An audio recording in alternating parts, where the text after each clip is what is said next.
What if everything you thought you knew about Jesus was a lie? Imagine an ancient text hidden for centuries that claims the Son of God had a wife, a secret marriage that could shatter the foundations of Christianity. This isn't some Hollywood script. This is the gospel of Jesus' wife. Discovered in modern times, it sent shockwaves through the world. But is it real? Or is there a darker twist waiting in the shadows? Let's rewind to September 2012. Across from the Vatican in Rome, at a major academic conference, Harvard professor Dr. Karen King, a renowned expert in early Christianity, drops a bombshell. She unveils a tiny scrap of papyrus, no bigger than a credit card. Written in ancient Coptic, a language from Egypt, it contains just 8 lines of text. But one phrase jumps out. Jesus said to them, "My wife." Yes, you heard that right. Jesus referring to his wife. King calls it the gospel of Jesus' wife. The media explodes. Headlines scream, "Proof Jesus was married." Mary Magdalene, the hidden bride? Scholars speculate wildly. Could this mean Jesus wasn't celibate? Did the church cover up a marriage to preserve its doctrines? The fragment seems legit at first glance. It's on real papyrus. The ink looks ancient, and King insists it's from the 4th century AD, just a few hundred years after Jesus. She even has it tested. Initial ink analysis suggests it's old. The world is hooked. Is this the missing piece that rewrites the Bible? But wait, things are about to get weird. What if this tiny scrap holds a secret even bigger than a divine marriage? Dr. King isn't some amateur. She's a Harvard heavyweight. She assembles a team of experts. Papyrologists examine the handwriting. It matches Coptic styles from antiquity. Chemical tests on the ink? No modern pigments detected at first. Radiocarbon dating. It points to around the 8th century AD, still ancient but later than thought. King argues it's a copy of an even older text, maybe from the 2nd century, close to Jesus' time. The content fits with other lost gospels like the Gospel of Thomas or Philip, where Jesus has intimate talks with disciples, and Mary Magdalene is often front and center. In this fragment, Jesus says, "My wife, she will be able to be my disciple."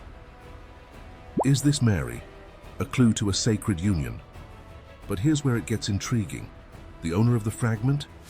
Anonymous at first, but he claims it came from a German collector in the 1960s. Provenance seems solid with old documents. King publishes in the Harvard Theological Review. The Vatican dismisses it, but the buzz grows. Could this be real, or is there a crack in the story? Almost immediately, red flags wave.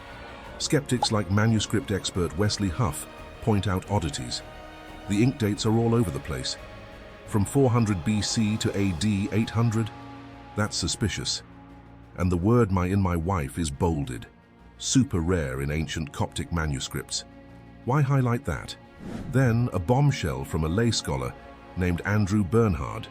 The text looks copied from an online PDF of the Gospel of Thomas, word for word, including a typo from a 2002 digital version. Coincidence or forgery? Peer reviewers for King's Journal had warned her. 2 out of 3 said it smelled fake, but she went public anyway. The owner provides more backstory, bought from a guy named Hans Ulrich Laukamp in 1999. But wait, Laukamp's friends say he never collected artifacts. And the sales documents? They look forged too. The plot thickens. Is this a modern hoax or just bad luck? Hold on. The investigation is about to uncover a con man straight out of a thriller. Enter Ariel Sabar, an investigative journalist for The Atlantic. He digs deep. Twist number 1. The anonymous owner is Walter Fritz, a Florida auto parts businessman. But Fritz isn't ordinary. He studied Egyptology in Germany, knows Coptic, and even tried to pass off a forged Michelangelo drawing as the real deal. Talk about irony. Twist 2. Fritz contacts King in 2010, offering the fragment. He forges provenance documents, including a fake letter from a dead professor. Sabar tracks down Fritz's past, bankruptcies, scams, and that questionable Michelangelo claim.